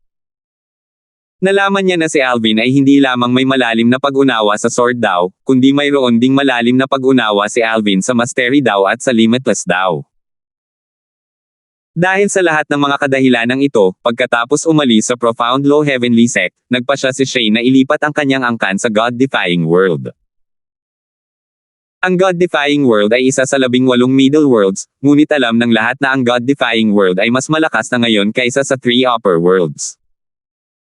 Natural lang na tinatanggap namin ng aking Panginoon ang mga World Supreme Powerhouse na sumali sa God-defying world, nakangiting sabi ni Alvin. Nakikita niya sa tingin ni Mubay na malamang na hinikayat ni Mubay si Shane na sumali sa God-defying world. Tumawa si Berting at sinabing, sa wakas ay mayroon ng kataas-taasang kapangyarihan ang mundong sumusuway sa Diyos. Salamat sa suporta, mga Panginoon. Yumuko si Shane at nagpahayag ng pasasalamat kina Alvin at Berting habang sinasabing, magpapadala ako ng mensahe sa aking walang kwentang anak at hihilingin sa kanya na pamunuan ang aming angkan patungo sa mundo ng mga Diyos na sumusuway. Pakiusap, alagaan ninyo kaming mabuti, mga Panginoon. Pagkatapos, humarap si Shane kay Mubay at nakangiting sinabi, Panginoon Dolan, para na kaming isang pamilya ngayon. Pakibantayan din po kami. 4,604. Maghihintay ako kay Homer sa mundong sumusuway sa Diyos. Masayang tumawa si Mubay. Tama iyan, Kuya Zhang. Isa na tayong pamilya ngayon. Hindi inaasahan ni Mubay na pagkatapos ng mabang panahon, ang unang World Supreme Powerhouse ng God-defying world ay magiging isang tagalabas. Natural niyang alam na lahat ng ito ay dahil kina Alvin at Berting kaya nangyari ito at wala itong kinalaman sa kanyang alindog. Lamambat ang tingin ni Mubay habang iniisip ang kanyang ama na pumanaw na maraming taon na ang nakalilipas. Ama, nakikita mo ba ito? Sa wakas ay mayroon ng isa pang kataas-taasang kapangyarihan ang mundong sumusuway sa Diyos pagkatapos mo. Hindi isinaalang-alang ni Mubay sina Alvin at Berting nang maisip niya ito. Tutal, hindi naman sila mga World Supreme Powerhouse nang umalis sila sa God-defying world, at nang bumalik sila, nalampasan na nila ang mga World Supreme Powerhouse. Panginoon Dolan, sabi ni Alvin sa pamamagitan ng voice transmission, ang lupain ng banal na alay ay ligtas sa ilalim ng aking proteksyon. Ayusin natin ang paninirahan ni Shane sa ibang kaharian ng mga Diyos upang maprotektahan niya ito. Iyon din ang nasa isip ko, mabilis na sagot ni Mubay gamit ang voice transmission. Bukod sa pagnanais na protektahan ni Shane ang isa pang kaharian ng mga Diyos, pinlano rin ni Mubay na hayaan si Shane na manirahan sa isa pang kaharian ng mga Diyos upang maiwasan ang pagkakataon na ang mga miyembro ng angkan ng Zhang ay hindi namamalayang makakasakit sa pamilya at mga kaibigan ni Alvin. Kung tutuusin, hindi madaling desisyon para sa angkan ng Zhang na lumipat sa mundo ng mga Diyos na sumusuway. Dahil dito, ayaw ni Mubay na magdusa ang angkan ng Zhang pagkatapos lumipat sa mundo ng mga Diyos na sumusuway. Di nagtagal, ibinalik ni Mubay si Shane sa mundo ng mga sumusuway sa Diyos at naghanda upang ipakilala siya sa iba pang mga Panginoon ng mundo ng mga sumusuway sa Diyos. Bago sila umalis, nagpadala si Shane ng mensahe sa kanyang anak, isang napipintong maging kataas-taasang makapangyarihang tao sa mundo, upang pamunuan ang angkan patungo sa mundo ng mga sumusuway sa Diyos. Lilipat sa mundong sumusuway sa Diyos. Ama, seryoso ka ba? Naguluhan ang anak ni Shane sa desisyon ng kanyang ama. Umalis ang kanyang ama sa mundo ng transendensya upang iwasan si Homer kaya nagulat siya nang malaman niyang bumalik na ang kanyang ama sa mundo ng transendensya ngunit hindi na bumalik sa angkan. Pagkatapos, lalo siyang nagulat nang malaman niya ang tungkol sa balak ng kanyang ama na lumipat sa mundo ng mga Diyos na sumusuway. Paliwanag ni Shane, maswerte ako sa pagkakataong ito dahil nasa akin ang proteksyon ni Lord Darfield. Gayunpaman, maaaring hindi na ako ganito kaswerte sa susunod. Kahit si Arthur ay nabigong malampasan ang fatal heavenly tribulation. Dapat alam mo kung gaano kalakas si Homer ngayon. Sa kasalukuyan kong lakas, mahirap para sa akin na makuha ang Heavenly Protection Talisman sa Heaven Traversing Pagoda. Kahit na makuha ko ito, hindi ako sigurado kung mahaharap ako sa fatal heavenly tribulation.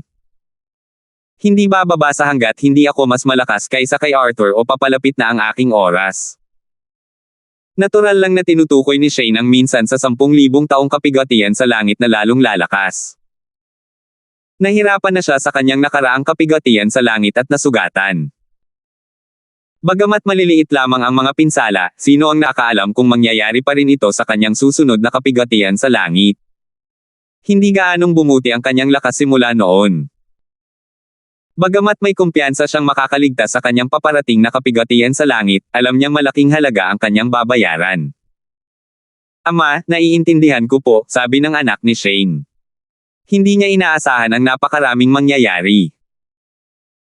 Sa pag-iisip tungkol sa pagkamatay ni Arthur, ang pinakamataas na makapangyarihang nilalang sa mundo ng transendensya, hindi na niya masyadong pinagdudahan ang desisyon ng kanyang ama. Hindi siya nag-aksaya ng oras at nagsimulang maghanda para ilipat ang angkan sa mundo ng mga sumusuway sa Diyos. Alam niya na ang ilang matigas ang ulong miyembro ay hindi handang umalis sa kanilang tahanan at hahayaan na lamang sila dahil itinuturing silang sangay ng angkan ng Zhang. Hindi bumalik sina Alvin at Berting sa mundo ng mga Diyos na sumuway kasama sina Mubay at Shane. Sa halip, ang guro at disipulo ay pumunta sa Science One Saint Sect sa Sunbright World. Kanina, pinatay ni Alvin ang doppelganger ni Homer. Bagamat walang malubhang pinsala kay Homer, kakailanganin ng ilang panahon bago makabuo si Homer ng isang bagong doppelganger. Walang duda na mayroon na ngayong sama ng loob sa pagitan nila, at natural lamang na magharap sila. Maaaring wala si Homer sa Science One Saint Sect, sabi ni Alvin habang umiiling, batay sa dati niyang paraan ng operasyon, natural lamang para sa kanya na isaalang-alang ang posibilidad na pumunta tayo sa Sunbright World para hanapin siya at ayusin ang mga problema. Sabi ni Berting, sa palagay ko hindi rin siya makakasama sa sekta. Gayunpaman, dapat pa rin nating bisitahin ang sekta. Sino ang nakakaalam kung sapat ang kanyang lakas ng loob na manatili sa sekta? Kung nasa sekta siya, masisisi niya lang ang sarili niya sa pagiging malas, nakangiting sabi ni Alvin. Nang sa wakas ay dumating sina Alvin at Berting sa Science One Saint Sect, itinaas ni Alvin ang kanyang kamay. Hindi na siya nag-abalang ipaliwanag ang kanyang sarili sa puwersa ng kanyang kalaban. Isang malaking sinag ng espada ang agad na bumaba mula sa kalangitan, at agad na na-trigger ang guarding formation ng Science One Saint Sect. Sayang, madali itong madurage, na parang mga bituing nahuhulog mula sa kalangitan. Hinahanap ko si Homer, sabi ni Alvin. May bahid ng balak pumatay na maririnig sa boses niya na dati walang pakialam. Si Berting yan. Ang taong katabi niya na nagsalita lang ay siya rin ang gumawa ng galaw kanina. Siya siguro si Alvin. Siya ang disipulo ni Berting at ang pangalawang level 7 supreme powerhouse sa God-defying world. Nang lumipad pataas sa kalangitan ang mga supreme powerhouse, nakita nila sina Alvin at Berting. Sa isang iglap, tila nawala ang kanilang galit, napalitan ng kawalan ng magawa. Ano ang magagawa nila? Kahit ang pinakamalakas na World Supreme Powerhouse ay nangangailangan ng kahit 15 minuto para sirain ang kanilang guarding formation, ngunit ang isang level 7 Supreme Powerhouse ay kayang gawin iyon sa isang kisap mata lamang. Galit sila ngunit walang kapangyarihan at tanging ang kanilang kapalaran ang kanilang mapagkakatiwalaan. Sa kabila ng kanilang nararamdaman, natural lamang na kinailangan nilang batiin sina Alvin at Berting dahil ayaw niyang lalong magalit ang dalawa. May ilan na nakatitig ng masama sa dalawa at tumangging magpakita ng respeto. Hindi sila natatakot. Tutal, sa kanilang palagay, kung maglalakas loob ang dalawa na atakihin sila, ang level 7 supreme powerhouse ng kanilang sect ay maghihiganti mula sa God-defying world. Samantala, matapos palawakin ang kanyang banal na kamalayan, sinabi ni Alvin, tunay ngang wala siya sa sekta. Sa sandaling ito, humakbang paarap ang leader ng angkan ng Science One Saint Sect at ipinarating ang nagbabantang mensahe ni Homer kay Alvin. Ngumisi si Alvin. Pagkatapos, iniabot niya ang kanyang banal na kamalayan sa pinakamataas na kapangyarihan ng mundo ng Science One Saint Sect, dahilan para mamaatla ang huli. Nagningning ang kanyang mga mata sa hanggaring pumatay habang itinataas niya ang kanyang kamay. Isang sinag ng espada ang tumama patungo sa pinakamakapangyarihan sa mundo habang sinasabi ni Alvin, hihintayin ko si Homer sa mundo ng mga Diyos na sumusuway kung gayon. 4,605. Ang pagkamatay ng isang pinakamataas na makapangyarihan sa mundo. Sa pinakamahabang panahon, ang mga World Supreme Powerhouse at Saint ay walang kapantay sa myriad worlds at sa outer boundary. Gayunpaman, ngayon, nang harapin ang atake ni Alvin, ang World Supreme Powerhouse mula sa Science One Saint Sect ay nagpakita ng takot sa kanyang mukha. Boom! Mabilis na ginamit ng kataas-taasang makapangyarihang puwersa ng mundo ang lahat ng kanyang enerhiya upang harangan ang sinag ng espada. Kasabay nito, isinumpa niya ang sect leader ng Science One Saint Sect sa loob-loob dahil sa paghahatid ng nagbabantang mensahe ni Homer kay Alvin. Sa kanyang palagay, mas mainam sana kung may parating ng huli ang mensahe sa mas maayos na tono. Bukod pa riyan, inakala ng pinakamakapangyarihan sa mundo na inatake siya ni Alvin dahil bata pa, walang kanasan, at arrogant si Alvin. Naisip niya na si Alvin ay talagang padalos-dalos sa pag-atake sa kanya. Hindi ba siya nag-aalala na baka magdulot ng kaguluhan si Homer sa mundo ng mga sumusuway sa Diyos? Naisip ng pinakamakapangyarihang mundo sa kanyang sarili. Hindi niya inakala na mapipigilan ni Alvin si Homer kung aambyusan ni Homer ang mundo ng mga sumusuway sa Diyos. Putok. Isang malakas na pagsabog ang umalingaw-ngaw ng harangan ng World Supreme Powerhouse mula sa Science One Saint Sect ang sinag ng espada ni Alvin. Ang banggaan ay agad na lumikha ng isang malaking shockwave na kumalat sa lahat ng direksyon. Nagulat ang nalalapit na mga World Supreme Powerhouse sa lakas ng shockwave at dali-daling umatras. Ang mga mahihina ay agad na nalipad. Namutla ang kanilang mga mukha, at sila ay natakot, naipit sa labanan sa pagitan ng dalawang powerhouse. Natulala ang pinuno ng sect ng Science One Saint Sect. Hindi niya inaasahan na gagawa ng hakbang si Alvin laban sa World Supreme Powerhouse ng sect, na siyang kanyang junior grand uncle, sa sandaling may parating niya ang mensahe ni Homer. Ito lang ba ang meron ka? Tanong ni Alvin. Bagamat nagawang harangan ng World Supreme Powerhouse ang atake, walang dod ang may ganap na kontrol si Alvin sa laban. Bukod dito, hindi man lang niya ginamit ang buong lakas. Gayunpaman, medyo nadismaya siya sa lakas ng kanyang kalaban. Ang kanyang kalaban ay mas mahina kaysa kay Randy, ang saint ng Asher Cloud Saint Sect sa Outer Boundary, at bahagyang mas mahina kaysa kay Landon, ang isa pang saint ng Asher Cloud Saint Sect. Gino Darfield, mag-usap tayo. Base sa casual na kilos ni Alvin, kitang-kita sa World Supreme Powerhouse na nagpipigil si Alvin. Marahil, hindi man lang ginamit ni Alvin ang kalahati ng kanyang lakas. Sa kabaligtaran, naubos na niya ang lahat ng kanyang lakas at halos hindi na niya napigilan ang atake ni Alvin. Bago pa man makasagot si Alvin, malakas na sinabi ng sect leader ng Science One Saint Sect, Lord Darfield, huwag mong kalimutan na ang aking nakatatandang kapatid na si Homer ay hindi mas mahina kaysa sa iyo. Kung maglalakas loob kang patayin ang aking nakababatang tiyuhin, hindi ka hahayaang makalusot ni Senior Brother Homer. Napataas lang ng kilay si Alvin nang marinig ang mga salitang ito. Sa kabaligtaran, ang ekspresyon ng pinakamakapangyarihan sa mundo ng Science One Saint Sect ay lubhang nagbago. Bakit hindi ko agad napagtanto na napakatanga pala ng pinuno ng sekta? Hindi ba niya masabi na lalo lang nagagalit si Alvin sa mga sinasabi niya? Lahat ba ng kabataan ay ganito kainit ang ulo? Hindi man lang nagkaroon ng oras ang World Supreme Powerhouse para pakalmayan si Alvin bago muling kumilos si Alvin. Nasabi ko na ito dati, at sasabihin ko ulit, hihintayin ko siya sa mundo ng mga sumusuway sa Diyos. Pagkarinig ni Alvin ng boses, isang sinag ng espada na mas maliwanag at mas malakas kaysa dati ang lumabas. Sush! Sus Mariosep! Ang nakakatakot na sinag ng espada ay tumago sa atake ng World Supreme Powerhouse at nilamon ito sa isang kisap mata, na nag-iwan ng mga luha sa espasyo. Hindi. Isang nakakapangilabot at puno ng hinanakit na sigaw ang umalingaw-ngaw sa hangin bago dumami ang sinag ng espada at pinatay ang pinakamakapangyarihan sa mundo, na siyang naging abo na tinangay ng kaguluhan sa espasyo. Sush! Sush! Sush! Kasunod nito, ang maaliwalas na bughaw na kalangitan sa ibabaw ng Science One Saint Sect ay dumilim kasabay ng pagtitipon ng maitim na ulap. Kumislap ang kidlat sa kalangitan kasabay ng mga tunog ng kulog. Di nagtagal, ang maitim na ulap ay naging pula kasabay ng pag-ulan ng dugo. Ang penomenong ito, na mas matindi kaysa sa penomenong nagbabadya ng pagkamatay ng nalalapit na mga makapangyarihang nilalang sa mundo, ng lahat ng malapit sa Science One Saint Sect. Ano iyon? Isang kataas-taasang kapangyarihan mula sa isang kalapit na puwersa ang nanguna sa ilang tao at lumipad pataas sa kalangitan habang nakatingin sila sa direksyon ng Science One Saint Sect. Nanlaki ang kanilang mga mata nang makita ang eksena. Mula sa malayo, nakita nila ang isang figure na nagkapira-piraso sa ilalim ng mga ulap na kulay dugo.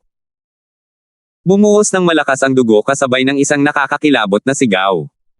Galing ito sa Science One Sect.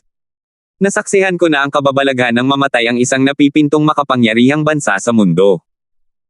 Wala talaga itong kwenta kumpara sa isang ito. Hindi natin makikita ang penomenong ito kung ang isang nalalapit na World Supreme Powerhouse mula sa Science One Saint Sect ay namatay. Kung hindi ako nagkakamali, ito ang penomenong nagdedeklara ng pagkamatay ng isang World Supreme Powerhouse. Pamilyar ang figure at boses na yan. Sa tingin ko ito ang pinakamakapangyarihan sa buong mundo ng Science One Saint Sect. Nagpa siya ang mga nakamasid na harapin ang pag-ulan ng dugo at lumapit sa Science One Saint Sect upang tingnan ito. Pagdating nila, nakita nila ang dalawang tao sa ere na nakatitig sa grupo ng mga tao mula sa Science One Saint Sect nang walang pakialam. Bagamat nasiliwhan na ang mga luhang espasyo sa harap ni Alvin, nararamdaman pa rin nila ang nakakatakot na enerhiyang espasyo na nananatili sa hangin. Tiningnan ni Alvin ang pinuno ng sekta ng Science One Saint Sect bago niya sinabi, ipapadala ko rin ang pinuno ng inyong sekta para samahan ang inyong World Supreme Powerhouse. Ang iba sa inyo ay dapat pumunta at ipaalam kay Homer na hihintayin ko siya sa God-defying world. Nagulat ang mga nanood nang malaman nilang ang binata na nakasuot ng lila sa harap nila ay si Alvin, ang pangalawang level 7 Supreme Powerhouse pagkatapos ng historical gap. Bukod doon, ayon sa makalangit na teksto, siya rin ang unang taong nakalampas sa Fatal Heavenly Tribulation pagkatapos ng historical gap. 4,606. Bata at padalos-dalos. Hindi. Kung maglalakas loob kang patayin ako, tiyak na hindi patatawarin ni Senior Brother ang mundong sumusuway sa Diyos.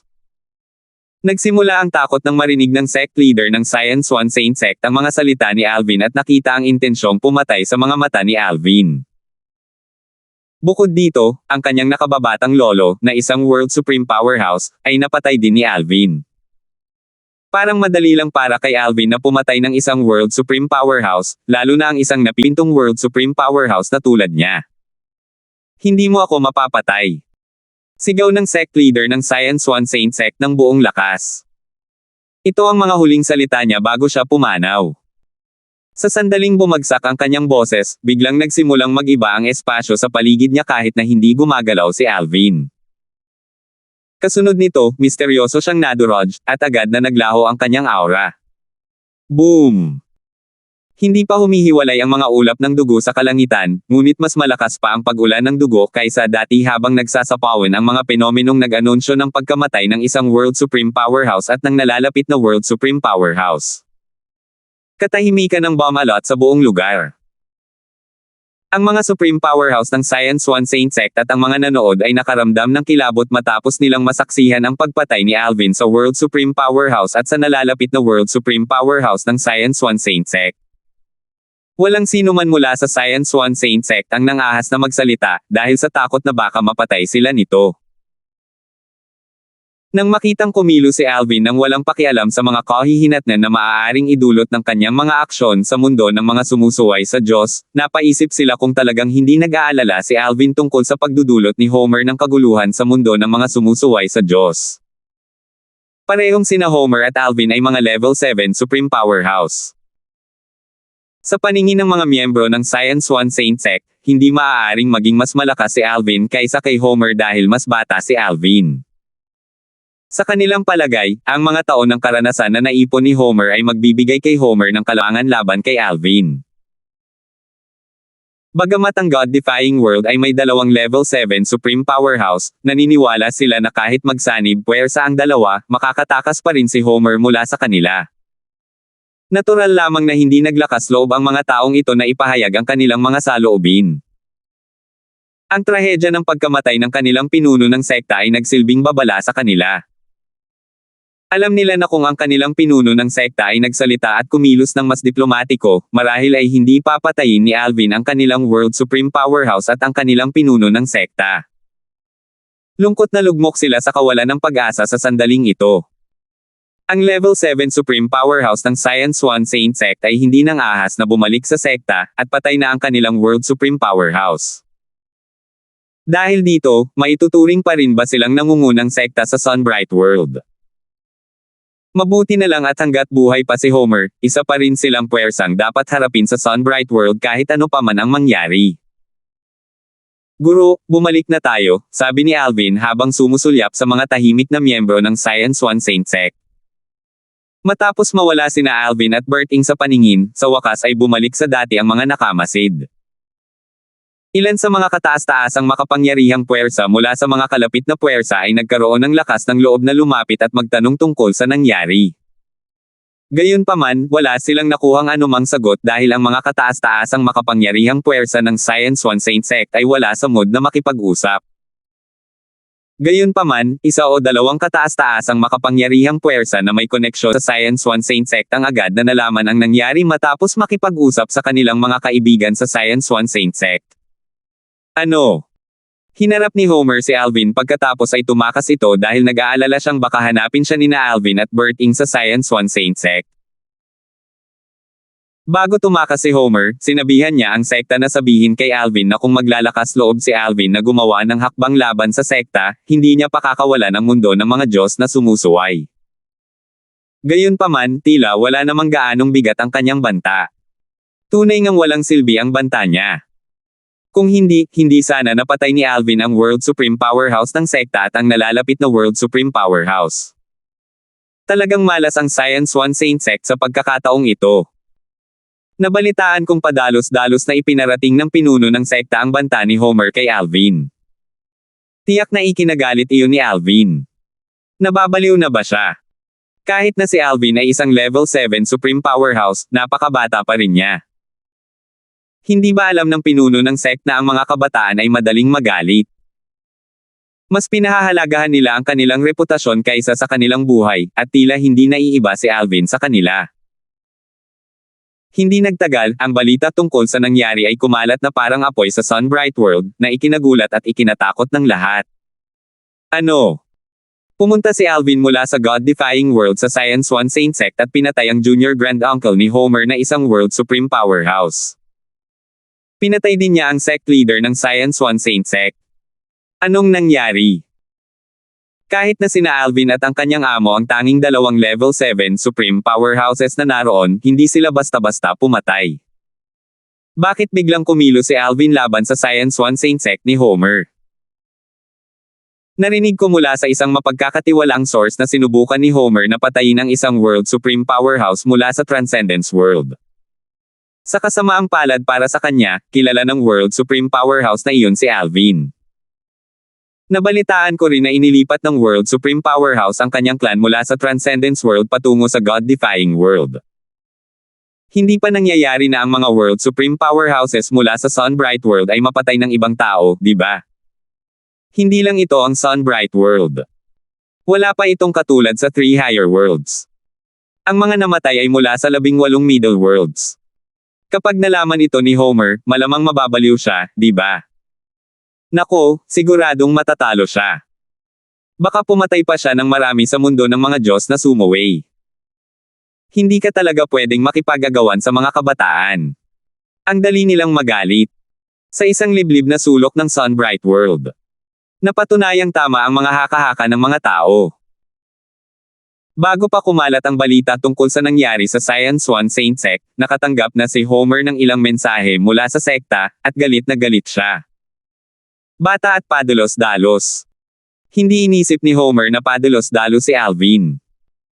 Para makamit ang ganito kalaking bagay sa murang edad, paano siya naging padalos-dalos? Makakarating kaya siya sa ganito kalayo kung padalos-dalos siya? Bagamat galit na galit si Homer, mabilis niyang kinalma ang sarili. Nagsimula siyang magtaka kung may sabuatan sa likod ng mga kilos ni Alvin. Inisip niya kung sinusubukan ba siyang akitin ni Alvin sa mundo ng mga sumusuway sa Diyos. Kung magpapatuloy siya sa isang pagpatay sa mundo ng mga sumusuway sa Diyos, bibigyan ito si Alvin ng lehitimong dahilan para patayin siya. Si Homer ay palaging mayabang, at dumanas din siya ng maraming pagkatalo dahil sa kanyang kayabangan. Matapos harapin ang ilang mga karanasang muntik ng mamatay dahil sa kanyang kayabangan, natuto rin siya mula sa kanyang pagkakamali. Mula noon, natutunan niyang umatras at aminin ang pagkatalo kung hindi siya makakalaban ng kanyang kalaban. Kung hindi niya kayang galitin ang kanyang kalaban, titiisin niya ito. Halimbawa, noong binabantayan ni Berting ang Heaven Traversing Pagoda, nilunok ni Homer ang kanyang pagmamataas at hindi gumawa ng ingay, tahimik na umatras kahit na hindi siya nasisiyahan. Kung siya ay mayabang at nagsimula ng ingay, malamang ay namatay na siya noong mga oras na iyon. Matapos maging isang level 7 Supreme Powerhouse, tiwala siya sa kanyang kakayahan kaya't nang ahas siyang kumilos ng mayabang muli nang habulin niya ang iba pang World Supreme Powerhouses. Hindi ito isang padalos-dalos na desisyon. Dahil sa kanyang karanasan, naniwala siya na hindi basta-basta pinatay ni Alvin ang dalawang powerhouse mula sa Science One Saint Sect. Salamat po at sinamahan ninyo ako, ingat lagi mga master.